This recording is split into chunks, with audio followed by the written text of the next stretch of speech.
Olá, tudo bem? Aqui é o Júlio Batiste, criador do site juliobatiste.com.br, a sua sala de aula na internet desde maio do ano 2000.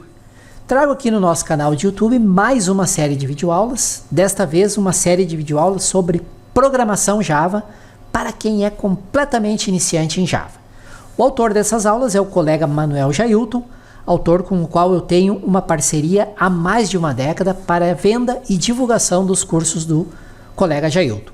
Ele tem uma excelente didática, foca exclusivamente em programação e é muito fácil aprender com o colega Jailton.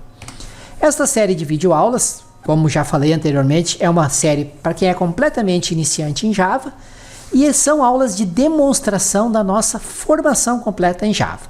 A nossa formação completa em Java é uma formação para quem está iniciando em programação, para quem nunca programou com o Java, e vai do básico até o avançado. Todos os detalhes neste endereço aqui. Ela é uma formação com 460 aulas, tem mais de 60 horas de conteúdo, com muitos exemplos práticos, onde você vai aprender do zero, desde como instalar o Java até a criação de um controle de estoque profissional em Java. No final do vídeo eu vou falar um pouquinho mais, se você já quiser saber alguns detalhes sobre a nossa formação e aproveitar para fazer a inscrição com um excelente desconto, acesse esse endereço aqui. Vamos então à nossa aula de demonstração, espero que ela seja útil, um excelente estudo a todos. Beleza, pessoal, vamos falar agora sobre os tipos de variáveis, né? Embora, não sei se você sabe, mas no Java existem basicamente 3 tipos de variáveis. Por que é importante saber disso? Na verdade, é importante você conhecer alguns conceitos da linguagem para você dominar a linguagem, pessoal. O método Ágora, exatamente, ele te dá essa visão para que você consiga entender os conceitos. Não é simplesmente você chegar e criar uma variável. Poderia chegar e criar uma variável. Mas você precisa entender algumas coisas antes, porque é isso que vai fazer de você um profissional diferenciado. Então, muita gente gosta de pular esse tipo de teoria e acha que isso não é importante. Mas isso é importante.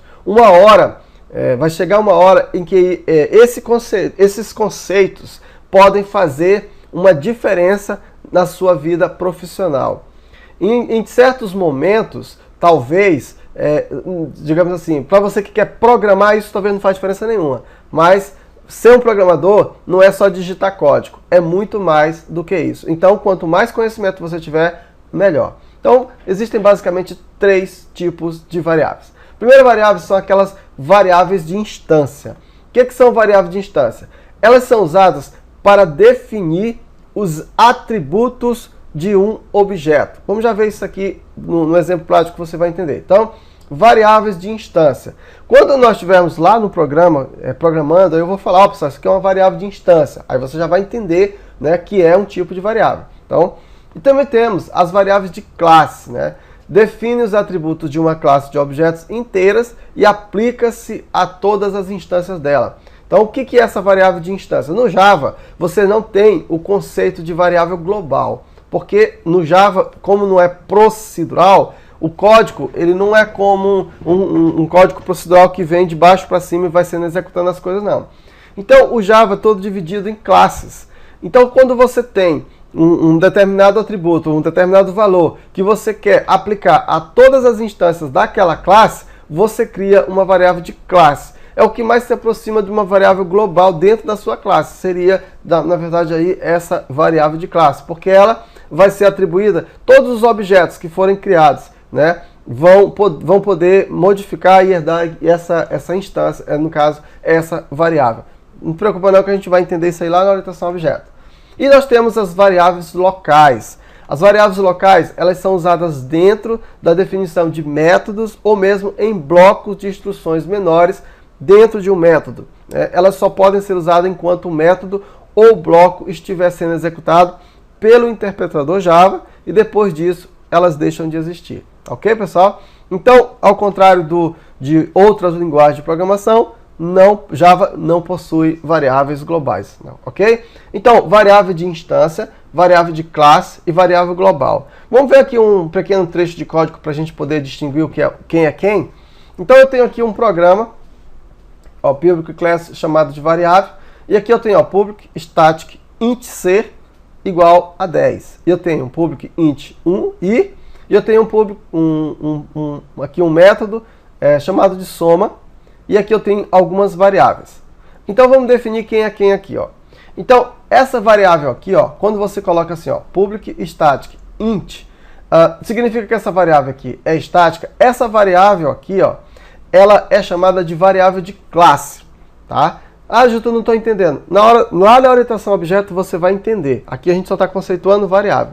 Às vezes o ruim de ensinar programação é isso, né? Você ensina um conceito aqui de algo que você ainda não entende. Mas depois você vai entender. Você não entender agora. Ó, quando eu faço isso aqui, significa o seguinte, que toda vez que eu instanciar, se eu der um new, quando eu der um new variável em qualquer lugar, eu vou poder modificar esse valor aqui. Se o valor tem 10, eu posso inserir 11, 12, 13, entendeu? Porque essa aqui é chamada de variável de classe. Essa variável é atribuída à classe. Então, toda vez que for instanciado, eu posso utilizar essa variável, modificar esse valor, e esse valor vai ser incrementado ou vai ser modificado para a classe inteira. Tá? Por isso que é chamada de variável de classe. Já essa variável aqui, ela é chamada de variável de instância. Né? Qual é a diferença dessa para essa? É que essa variável i aqui, ela existe para cada instância. Se eu vou só criar mais uma linha de código aqui rapidinho para você entender. Beleza, pessoal. Talvez você não entenda isso aqui agora, porque a gente ainda não entrou em orientação a objeto. Mas já fica aqui na sua mente, lá na frente você vai entender melhor. Se não entender agora, ó. Então eu fiz um trechinho de código aqui para você entender melhor. Eu vou criar aqui, ó, eu vou instanciar aqui a variável v1, que eu chamei de v1, ó, variável, peguei dessa classe aqui, ó, variável v1 recebe new variável, e criei uma outra variável v2 recebe new variável, tá? Então eu criei duas instâncias da classe variável, correto? Aí eu vou inicializar, ó, v1.c, é isso aqui, ó, meu objeto v1.c, eu atribuí um valor 12.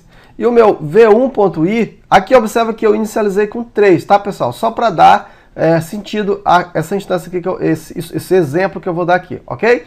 O que eu fiz aqui, ó, eu inicializei, eu atribuí o v1.c e dei 12. E o v1.i eu dei 12 também. Se eu quisesse agora imprimir o valor de v2, ó, observa que eu criei um objeto aqui, ó, v2.c e v2.i. Qual valor ia ser impresso aqui, pessoal, em v2.c? Veja, ó, eu criei um objeto da classe variável, o valor de c, né, da classe é quanto? É 10, correto? E aqui, ó, eu modifiquei para 12. Se eu pedir para imprimir o V2, veja que aqui eu não mexi em V2, eu só criei V2. Se eu pedir aqui para imprimir, ó, o que vai sair aqui, ó, vai ser o 12. Tá? Por que 12? Porque eu modifiquei o valor de V1 aqui, ó. Quando eu modifico esse valor aqui, como essa variável aqui é da classe, então esse valor aqui ele é modificado para toda a classe, ok? Se eu pedir para imprimir aqui o V2.i, quanto que vai ser impresso aqui, pessoal? Veja que aqui, ó, no v1.i eu modifiquei para 12. Mas se eu pedir para imprimir esse valor, quanto que vai ser impresso? Vai ser impresso 3. Por que 3? Porque é o valor inicial desse atributo aqui do i, certo? Então, esse i é uma variável da instância de cada objeto. Quando eu crio um objeto, no caso eu criei aqui um v1, se eu modifiquei esse i para 2, para 12, esse valor, ele não reflete para toda a classe. Ele é modificado somente para aquela instância, para aquele objeto. Já a variável c, se eu modificar o valor dela, esse valor ele é perpetuado por toda a classe. É modificado em toda a classe. Por isso que no v2.c, eu não modifiquei nada, eu tenho 12, porque foi modificado aqui. No v2.i, eu tenho 3, mas eu modifiquei o i aqui. Mas esse i que foi modificado foi para o objeto v1. Espero que você tenha entendido. Tá, beleza? E aqui nós temos um outro tipo de variável, que é a variável local. Essa variável n aqui, por exemplo, eu só consigo visualizar dentro desse método aqui, ó, desse método soma. Tá? Se eu colocasse aqui um echo, um sys out print aqui para verificar o valor de n, não ia dar certo. Essa variável só existe aqui, nesse bloco aqui, ó, entre esse e isso aqui. Ó. Fora disso, essa variável não existe. Então, 3 tipos de variáveis, de classe, de instância e variável local. Ok? Então até a próxima aula. Que bom que você acompanhou a nossa videoaula de demonstração até o final. Lembrando que esta série de videoaulas são sobre programação Java SE para quem é completamente iniciante em Java, para quem nunca programou em Java. Estas aulas de demonstração, como eu já citei lá na abertura do vídeo da aula, elas fazem parte do nosso curso de Java SE para iniciantes. Ele é um curso 100% online, com certificado, com acesso vitalício e com suporte à dúvida para os exemplos do curso, diretamente com o autor, o colega Manuel Jailton. Ele é o curso de Java mais completo e prático do mercado para quem está iniciando em programação Java. E você pode perguntar, Júlio, mas ainda existe mercado para Java? Muito mercado. A maioria das apps móveis para Android, para iOS, que são os dois sistemas operacionais dominantes, o iOS é o sistema dos iPhone, são feitas usando a linguagem Java. Então sim, ainda existe e ainda por um bom tempo vai existir um grande mercado para quem domina Java. Você pode pesquisar nos sites e classificados de emprego. Na área de TI você vai ver que sempre tem vagas e boas vagas com boa remuneração para quem domina a programação Java. A nossa formação tem 460 videoaulas, são mais de 60 horas de conteúdo e ela já está toda gravada, está toda lá dentro do ambiente do curso, pronto para você acessar assim que você fizer a inscrição no curso. Para poder fazer a inscrição com um preço muito especial, muito diferenciado, que é exclusivo de quem assiste os nossos vídeos aqui pelo YouTube, acesse esse endereço aqui, vai ter lá um preço bem especial, além da possibilidade de você poder parcelar em todos os cartões em até 6 vezes sem juros ou até 12 vezes com juros. Aproveite que é uma oportunidade única, um curso bem completo. E se vocês quiserem me ajudar aqui no canal, não se esqueça de se inscrever no canal e ativar o sininho.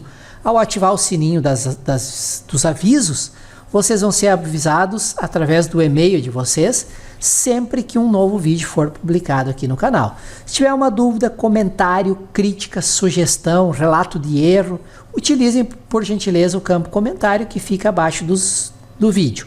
Eu recebo muitos comentários, são centenas de comentários, então pode demorar um pouco para eu responder, mas aos poucos eu vou respondendo todos. Eu não deixo nenhum sem resposta, sem um retorno. E me ajude a divulgar esse conteúdo gratuito, esta série de videoaulas sobre programação Java para iniciantes. Como é que vocês podem me ajudar? Compartilhando o endereço do vídeo através das redes sociais de vocês, Facebook, Twitter, YouTube, e-mail, Instagram e assim por diante, tá legal? Mais uma vez, agradeço imensamente por terem assistido o vídeo até o final, espero que ele tenha sido muito útil para vocês e até o nosso próximo vídeo sobre Java, programação Java para iniciantes.